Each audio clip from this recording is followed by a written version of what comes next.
প্রিয়দিনী ভাই ও বোনেরা, শবে বরাত কত তারিখে কী বারে অনুষ্ঠিত হবে? 2025 সাল ফেব্রুয়ারি মাসের 14 তারিখ দিবাগত রাতেই শবে বরাত বাংলাদেশ পার্শ্ববর্তী দেশে পালিত হবে ইনশাআল্লাহ। তাহলে প্রিয়দিনী ভাই ও বোনেরা, শবে বরাত কত তারিখে কী বারে, কোন রাতে আপনি নামাজ পড়বেন, কোন রাতে সেহরি খাবেন এবং সেহরি খেয়ে কীভাবে নিয়ত করে আপনি রোজা রাখবেন, এমনকি কোন রাতে কোন সময় নামাজ পড়বেন, কোন সময় কোরআন তেলাওয়াত করবেন, কোন সময় নামাজ পড়বেন, নামাজ পড়ার পরে কোন কোন দোয়া তাসবিহগুলো পাঠ করলে আল্লাহ পাক রব্বুল আলামিন আপনার জীবনের, আমার জীবনের, সকলের জীবনের গুনাহ খাতাকে একদম ধুয়ে মুছে সাফ করে দিবেন। তাহলে প্রিয়দিনী ভাই ও বোনেরা, নবীজি সাল্লাল্লাহু আলাইহি সাল্লাম এই শবে বরাতের রোজাটা কোন দিনে রেখেছেন এবং এই শবে বরাতের এই মাসে শাবান মাসে কোন কোন দিন নবীজি সাল্লাল্লাহু আলাইহি ওয়াসাল্লাম রোজা রেখেছেন, সর্ব নিয়মকানুনটা জানতে, সকল নিয়মকানুনটা জানতে অবশ্যই ধৈর্য ধরে ভিডিওটি দেখতে থাকুন। আমি আপনাদেরকে সকল নিয়মকানুনটা জানিয়ে দিব। তাহলে চলুন, শবে বরাত কত তারিখে বাংলাদেশে অথবা পার্শ্ববর্তী দেশে পালিত হবে আমি বলে দিচ্ছি আরবি মাস অনুযায়ী আর ইসলামিক ফাউন্ডেশন অনুযায়ী তারা যেটা জানিয়েছেন এবং ক্যালেন্ডার অনুযায়ী যেটা পাওয়া যায় সেটা হলো 2025 সাল ফেব্রুয়ারি মাসের 14 তারিখ দিবাগত রাতে, রোজ শুক্রবার দিন গিয়েই রাতে শবে বরাত পালিত হবে। তাহলে আপনি জানতে পারলেন শবে বরাত কোন রাতে পালিত হবে।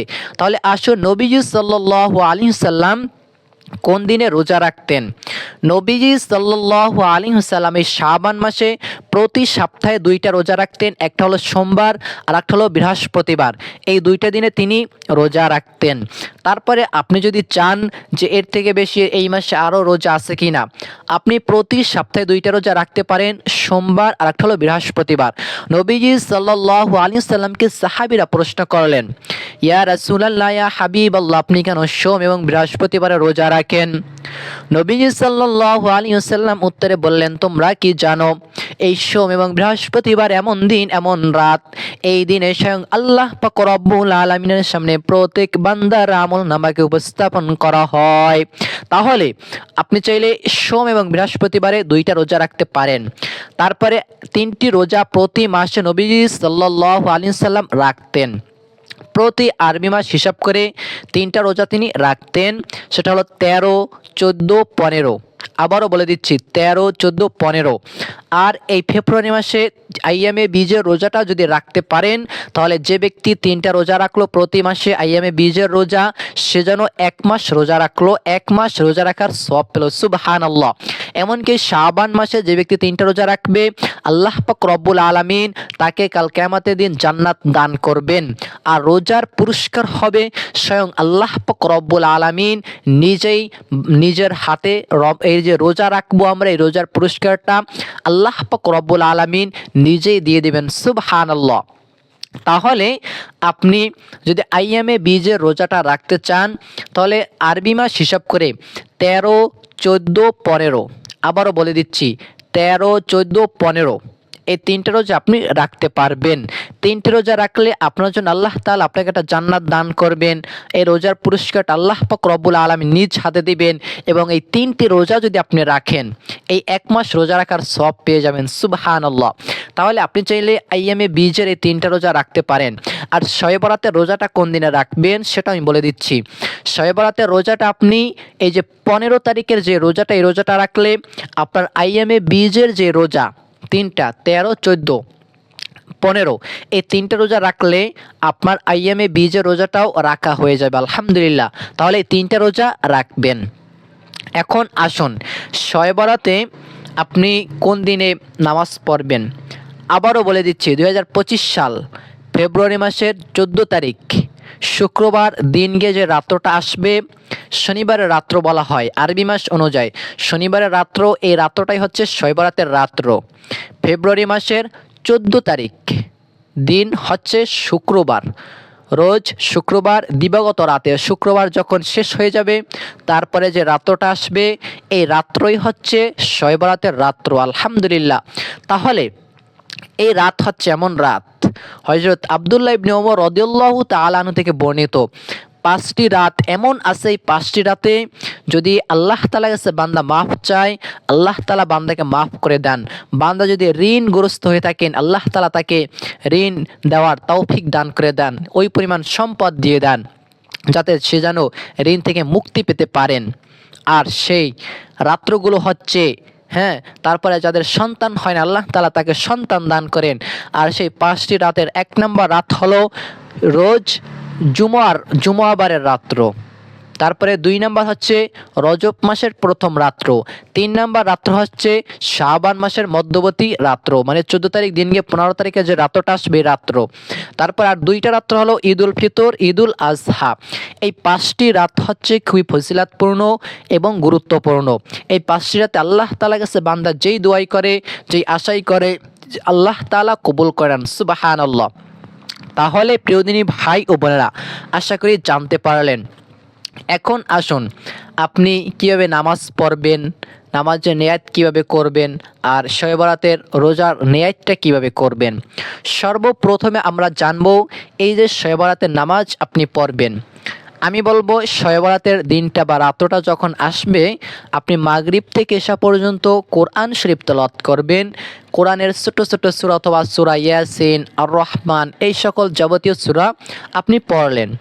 তারপরে আপনি যখন এশারের পরে আপনি সর্বপ্রথম এশার 4 রাকাত ফরজ নামাজ পড়বেন, 2 রাকাত সুন্নাত পড়বেন, 3 রাকাত বিতরের নামাজ পড়বেন। এগুলো পড়ার পরে আর যদি আপনি চান যে আমি বিতরের নামাজটা শেষে পড়বো, এটা হচ্ছে উত্তম। নবীজি সাল্লাল্লাহু আলাইহি সাল্লাম সাহাবীরা এই কাজটা করতেন। তারা কি করতেন? বিতরের নামাজটা পরে পড়তেন। আপনি চাইলে পড়তে পারেন। তাহলে আপনি একটা কাজ করবেন যে প্রথম 4 রাকাত ফরজ পড়ে, 2 রাকাত সুন্নাত পড়ে, তারপর আপনার যত রাকাত মনে চায় আপনি এই যে শবে বরাতের নফল নামাজ পড়বেন। কীভাবে নিয়াত করবেন? যে আমি কিবলামুখী হয়ে 2 রাকাত নফল শবে বরাতের নফল নামাজ আদায় করতেছি, আল্লাহু আকবার, এইভাবে করে নিয়াত করলেই হবে। আর আপনি যদি আরবিতে নিয়াত করতে চান, নাওয়াইতান উসাল্লিয়া লিল্লাহি তাআলা রাকাতাই সালাতিল লাইলাতুল বরাতি সুন্নাতু, যেহেতু নবীজি পড়েছেন বা সাহাবীরা অনেকেই মানে জানা যায়, যেহেতু তারা যেহেতু আদেশ করেছেন, তাহলে অবশ্যই তারাও কি করছেন? পড়ছেন। আপনি চাইলে নফলি রাসূলিল্লাহি তাআলা মুতাওয়াজ্জিহ ইলা জাতিল কাবাতি শরীফাতি আল্লাহু আকবার। আবারও বলে দিচ্ছি, নাওয়াইতুয়ান উসাল্লিয়া লিল্লাহি তাআলা রাকাতাই সালাতিল লাইলাতুল বরাতি নফলি রাসূলিল্লাহি তাআলা মুতাওয়াজ্জিহান ইলা জিহাতিল কাবাতি শরীফাতি আল্লাহু আকবার, এইভাবে করে নিয়াত করলেন। আর যদি বাংলায় নিয়াত করতে চান, এইভাবে করে নিয়াত করবেন, আমি কিবলামুখী হয়ে 2 রাকাত শবে বরাতের নফল নামাজ আদায় করতেছি, আল্লাহু আকবার, নিয়াত করলেন। নিয়াত করার পরে আপনি যেইভাবে করে 2 রাকাত সুন্নাত নামাজ পড়েন, ওই নিয়মেই 2 রাকাত করে করে আপনার 4 রাকাত, 8 রাকাত, 12 রাকাত, 10 রাকাত, 20 রাকাত, যত রাকাত মনে চায় আপনি এই নামাজটা পড়বেন। আপনার শরীর আর কি যত কুলায়, আপনার যতটা মনে চায় আপনি এই নামাজ সর্বনিম্ন 2 রাকাত করে করে যত পড়তে হয়, সর্বনিম্ন 2 রাকাত পড়বেন। এর থেকে বেশি যত পারেন পড়বেন। এশারের ফরজ নামাজটা পড়বেন, সুন্নাতটা পড়ার পরে শবে বরাতের নামাজ পড়লেন, তারপরে বিতরের নামাজটা আপনি পরে আদায় করবেন। তাহলে আশা করি জানতে পারলেন। এমনকি এই রাতে আপনি নামাজ পড়ে আপনি এই রাতেই সেহরিটাকে রেডি করে রাখবেন আগ থেকেই।